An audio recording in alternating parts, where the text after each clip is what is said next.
Hey there, and welcome to HisTime365. I'm so glad you're here for day 102 of our 365-day journey through the Bible. Today, we'll look at 2 Kings 17 to 19, and I'll walk you through what happens, what it means, and why it matters. I'll share a summary and some insights to help you see the big picture and connect with the heart of the scripture. During your quiet time, I encourage you to read today's lesson in a Bible translation that speaks to you best. Now grab a quiet moment, take a deep breath, and let's spend a few minutes giving God His time. The fall of Israel and the triumph of faith. Have you ever faced a situation that felt hopeless? In today's story from 2 Kings 17 to 19, we see the destruction of a kingdom and the power of unwavering faith in the face of adversity. Let's dive into the narrative and explore its relevance for our lives today. As we begin, the story takes us to the northern kingdom of Israel, which has reached a turning point.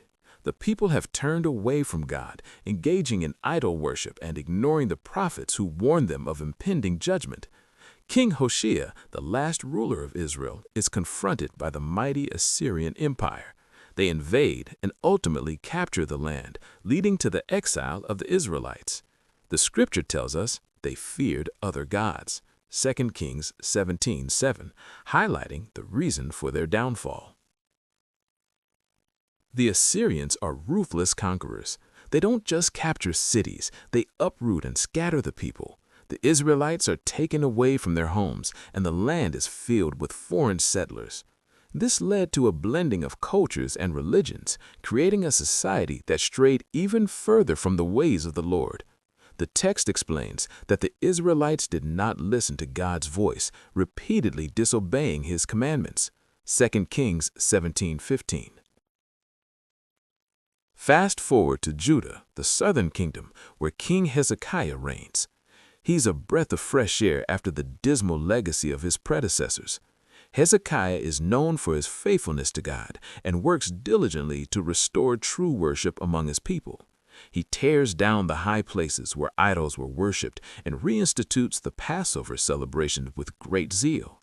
He believes that if they turn back to God, He will surely protect them. However, just as faith can inspire hope, challenges can arise unexpectedly. The Assyrians, led by their king Sennacherib, threaten Jerusalem. They send a messenger to intimidate Hezekiah and the people. They taunt them, claiming that no God has been able to save any nation from the power of the Assyrians. Hath any of the gods of the nations delivered his land out of the hand of the king of Assyria? Their intent is clear. Sennacherib seeks to instill fear and undermine their faith. Yet Hezekiah responds with courage. Instead of succumbing to despair, he takes the matter to God. He goes to the temple and spreads out the letter from Sennacherib, showing God the threats against His people.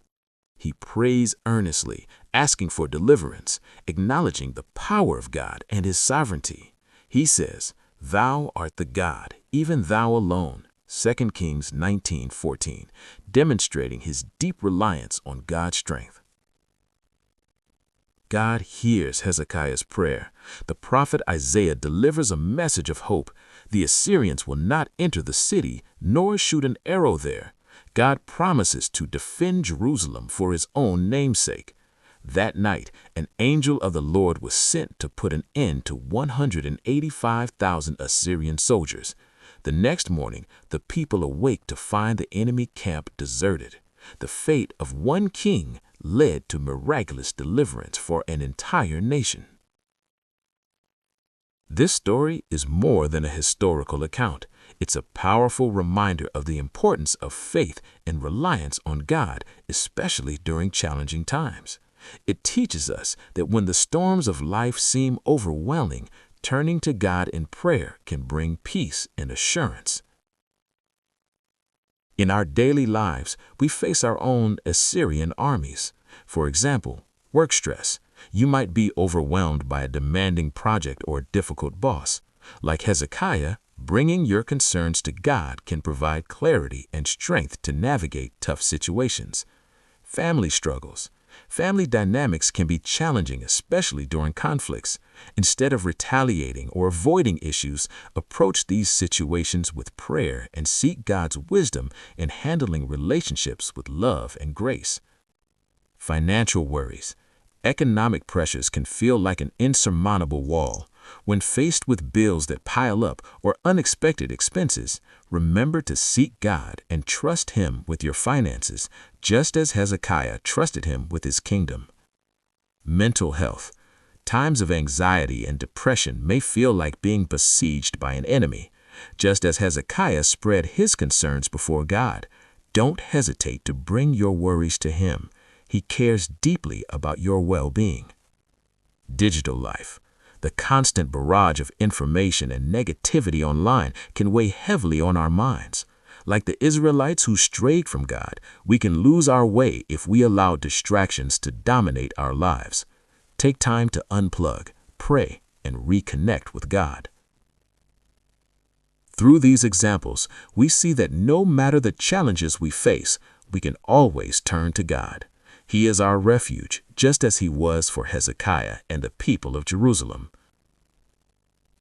As we reflect on this powerful narrative, let's remember that faith can lead to extraordinary outcomes, even in the face of overwhelming odds. What can you learn from Hezekiah's response to crisis that you can apply in your life?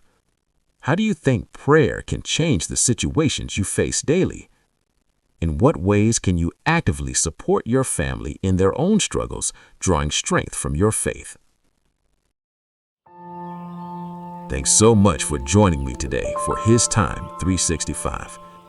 Remember, today's reading is 2 Kings 17-19, so be sure to spend some time with those verses during your quiet time. Tomorrow, we'll be diving into 2 Kings 20-23, so feel free to read ahead if you like to prepare. If you enjoyed this time together, don't forget to like, subscribe, and tap the bell so that you never miss a day on this journey. I'll see you back here tomorrow for day 103. Until then, stay encouraged, and thank you for giving God His time today.